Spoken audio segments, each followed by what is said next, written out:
Shalom saudara-saudari terkasih dalam nama Yesus Kristus, para peserta katekisasi CD HKBP Sukajadi. Ini adalah pertemuan kedua setelah sebelumnya kita mempelajari apa dan bagaimana fungsi dari katekisasi di gereja HKBP. Bersama saya Pendeta Kadir Manulang. Pada kesempatan ini kita akan membicarakan sejarah panjang proses terjadinya Alkitab yang kita pegang saat ini.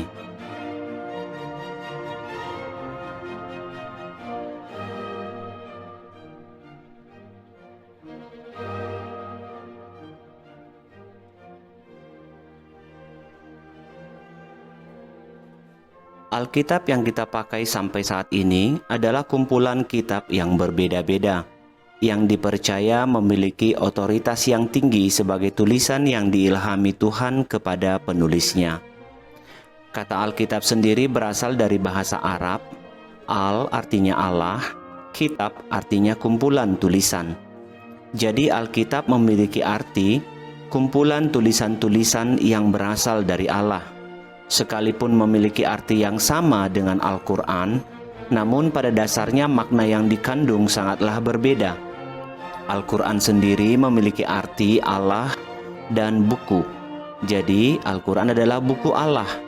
Itu sebabnya Islam memahami bahwa Al-Quran adalah milik Allah yang diberikan langsung dari surga kepada nabi mereka.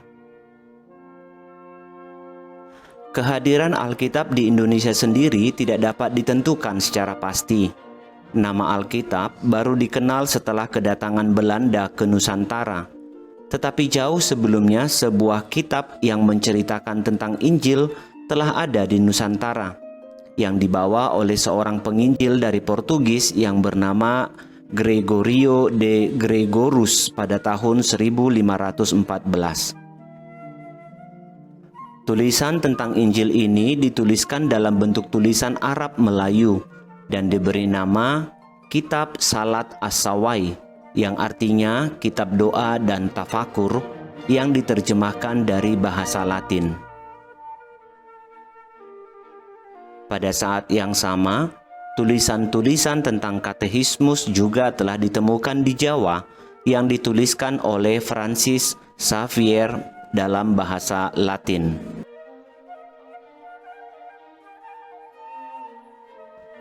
Pada tahun 1600-an, Belanda datang untuk menjajah Nusantara.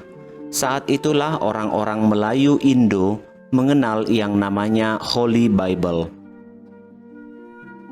Maka sejak tahun 1612, penerjemahan Holy Bible ke dalam bahasa Melayu klasik mulai dilakukan. Sekalipun Nusantara berasal dari rumpun Melayu, namun letak geografis membuat perbedaan-perbedaan bahasa di seluruh wilayah Nusantara. Di Sumatera mengenal bahasa Melayu kuno, di Jawa mengenal bahasa Melayu Jawi, di Borneo mengenal bahasa Melayu Maluku, sedangkan di Batavia mengenal bahasa Melayu klasik. Perbedaan bahasa tersebut membuat kitab-kitab tertentu hanya berada di satu wilayah dengan menggunakan bahasa yang disesuaikan pada daerah tersebut. Misalkan Injil Matius hanya berada di Batavia, sedangkan kitab Mazmur hanya berada di Surabaya. Injil Lukas berada di Semarang, dan kitab Kejadian sampai dengan Ulangan berada di Maluku. Begitu juga dengan kitab-kitab lainnya, hanya berlaku untuk daerah-daerah tertentu dengan bahasa tertentu. Itu sebabnya Alkitab yang kita pakai sekarang tidak dapat dipastikan kapan keberadaannya di Indonesia. Pada tahun 1700-an, Persatuan Alkitab Belanda dan Skotlandia mencoba menggabungkan seluruh tulisan-tulisan tersebut menjadi sebuah kitab, baik Perjanjian Lama maupun Perjanjian Baru dalam bahasa Melayu modern. Tetapi atas permintaan gereja-gereja di Batavia yang pada waktu itu dikuasai oleh Belanda, maka Alkitab diterjemahkan ke dalam bahasa Indonesia dan rampung pada tahun 1733 disebut dengan Alkitab terjemahan pertama. Hal ini diikuti oleh Lembaga Alkitab Indonesia pada tahun 1958 dengan menerjemahkan seluruh isi Alkitab ke dalam bahasa Indonesia terjemahan lama. Kemudian diperbaharui pada tahun 1974 menjadi terjemahan baru atau ejaan yang disempurnakan.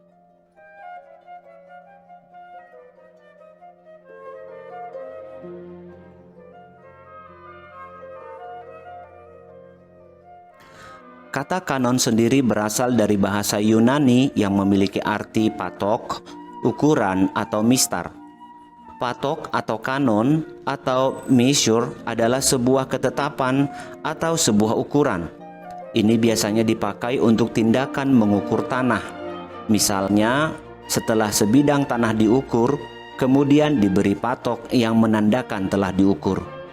Alkitab disebut kanon, itu artinya Alkitab adalah sebuah ukuran yang telah ditetapkan atau sebuah ukuran yang telah pasti.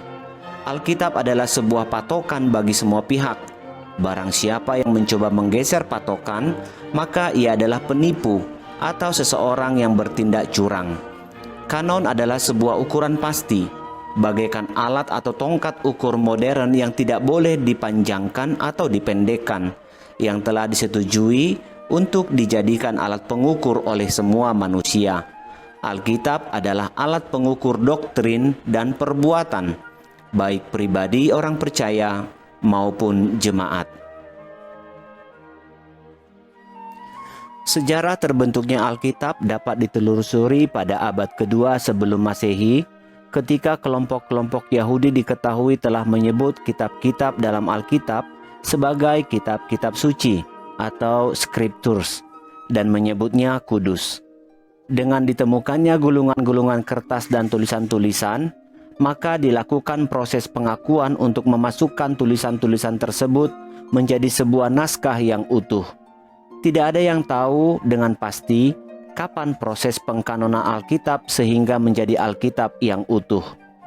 Kitab-kitab yang tergabung dalam Kitab Perjanjian Lama adalah kitab-kitab yang ditulis antara kurang lebih tahun 1500 sebelum Masehi sampai kurang lebih tahun 400 sebelum Masehi.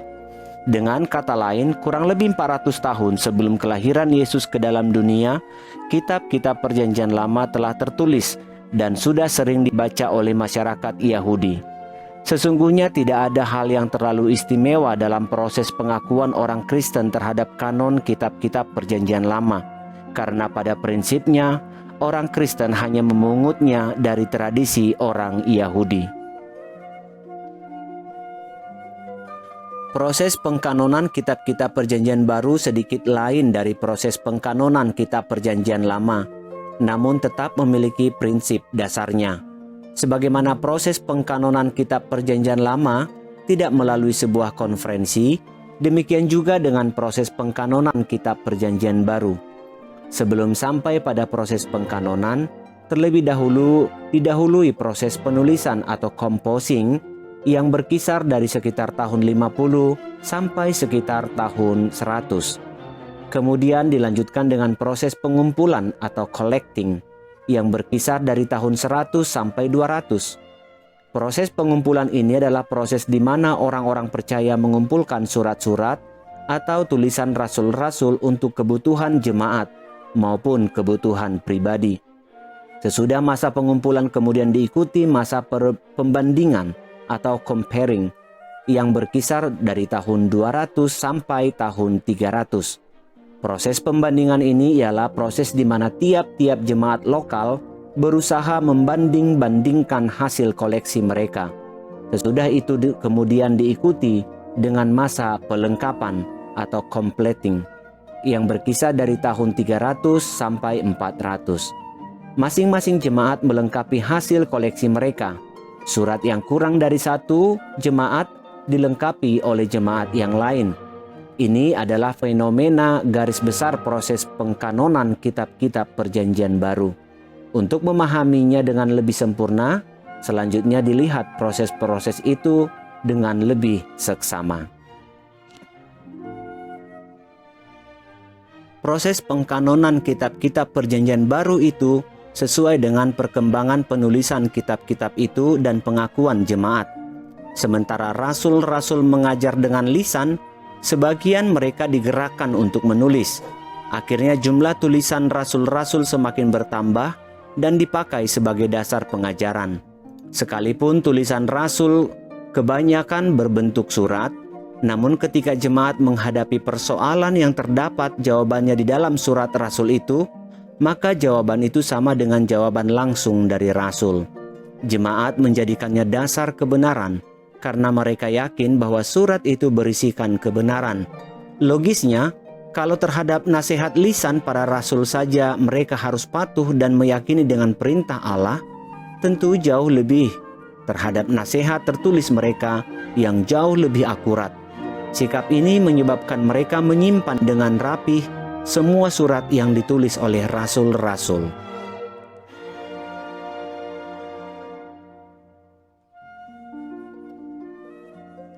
Ternyata mereka bukan hanya menyimpan surat-surat yang ditujukan kepada mereka, melainkan mereka saling membagi atau share dengan jemaat lain.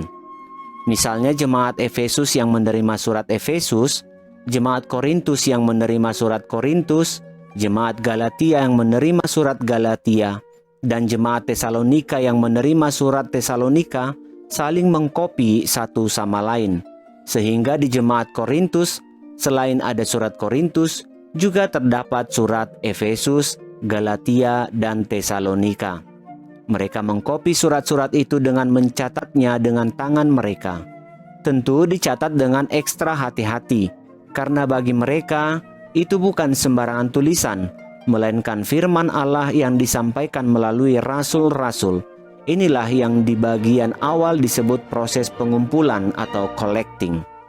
Dengan tukar-menukar surat dan tulisan peninggalan rasul di antara jemaat, maka proses pengkanonan berjalan secara alamiah.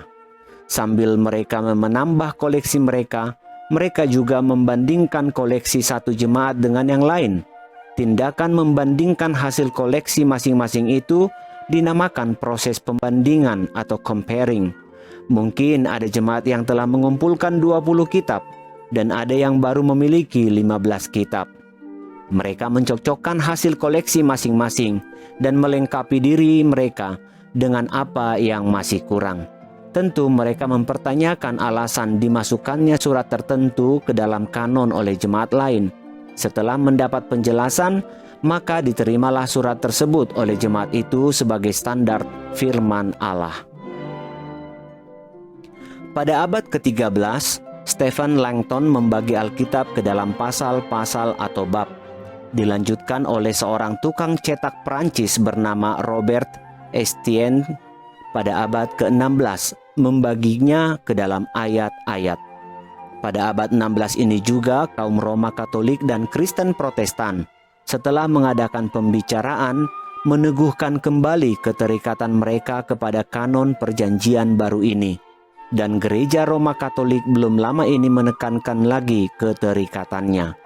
Kaum Protestan yang konservatif juga meneruskan memakai kanon yang diterima melalui tradisi. Bahkan para wakil teologi liberal tidak mengajarkan ajaran yang bertentangan. Memang, di dalam penelitian Alkitab yang modern dan pendapat beberapa ahli bahwa ada tulisan-tulisan yang di dalamnya ada yang tidak bersifat rasuli. Dan dalam hal ini perlu dipahami lagi faktor-faktor dan motif-motif yang mendasari proses historis yang telah digariskan. Bahwa dokumen-dokumen itu dimasukkan ke dalam kanon, berarti gereja Kristen mengakui kewibawaan dokumen-dokumen itu. Selain Alkitab tertua yang lengkap dan masih ada sampai sekarang, ada berupa buku perkamen dari abad keempat awal dan disimpan di Perpustakaan Vatikan, juga dikenal dengan nama Codex Vaticanus. Selain tertua, Tanakh dalam bahasa Ibrani dan Aram, yaitu yang bertanggal pada abad ke-10 Masehi. Selain tertua, Alkitab Latin lengkap adalah Codex Aminiatus yang bertarikh abad ke-8. Sebelum ditemukannya mesin cetak, dalam sejarah terbentuknya Alkitab bagian-bagian disalin dengan tingkat ketelitian yang sangat tinggi, menggunakan tulisan tangan oleh para penganutnya.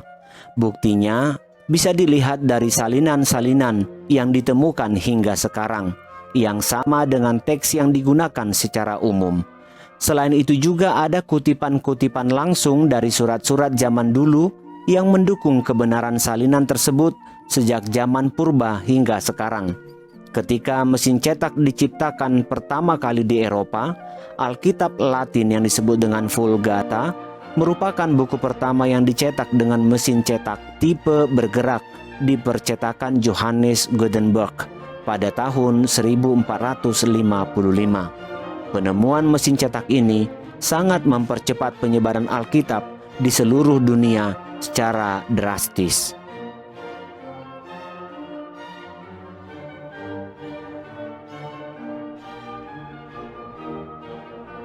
Setidaknya ada 4 fungsi Alkitab.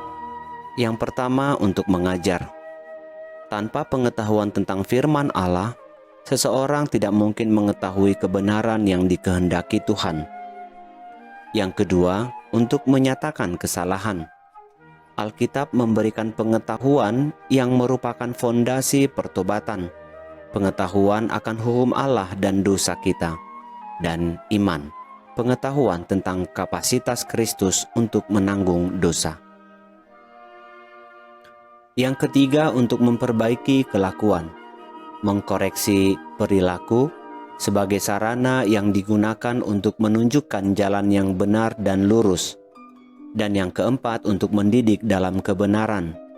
Dalam hal ini bermanfaat untuk melatih kita dalam jalur kebenaran, sarana yang digunakan orang percaya untuk dibentuk di jalan yang benar dalam kehidupannya. Status Alkitab sendiri ada 3. Yang pertama yaitu inspirasi Allah. Allah yang menghembusi firman-Nya kepada orang kudus, nabi-nabi, rasul-rasul, dan mereka menuangkan dalam tulisan. Yang kedua, wahyu Allah. Alkitab berisikan wahyu Allah tentang keinginannya, janjinya, dan perintahnya, doktrin dari keselamatan, kehidupan Kristus, gereja, kedatangan kedua kali dari Yesus Kristus. Yang ketiga, Illuminati atau penyataan Allah. Mereka yang belum menerima keselamatan dari Allah, Yesus Kristus, tidak dapat menerima Alkitab. Membaca Alkitab dengan pikiran terbuka dan doa yang tulus untuk mengerti akan memberikan terang. Sifat dari Alkitab itu sendiri ada 7. Yang pertama, Alkitab tidak mungkin keliru. Alkitab ditulis bukan atas kehendak manusia, melainkan oleh dorongan Roh Kudus. Yang kedua, Alkitab dibutuhkan manusia. Sesuai dengan pemaparan Roma 10 ayat 17 yang mengatakan, iman timbul dari mendengar akan firman Kristus. Tanpa Alkitab, manusia tidak dapat mengerti pernyataan-pernyataan Allah. Yang ketiga, Alkitab berkuasa dan berwibawa. Alkitab sebagai firman Allah mempunyai kewibawaan atau otoritas tertinggi dalam kehidupan manusia. 4. Alkitab adalah cukup. Alkitab tidak perlu didukung dengan buku-buku ataupun pernyataan-pernyataan lain, sehingga tidak seorang pun boleh menambah ataupun mengurangi isinya. Hal ini tertulis dalam Wahyu 22 ayat 18 sampai 19.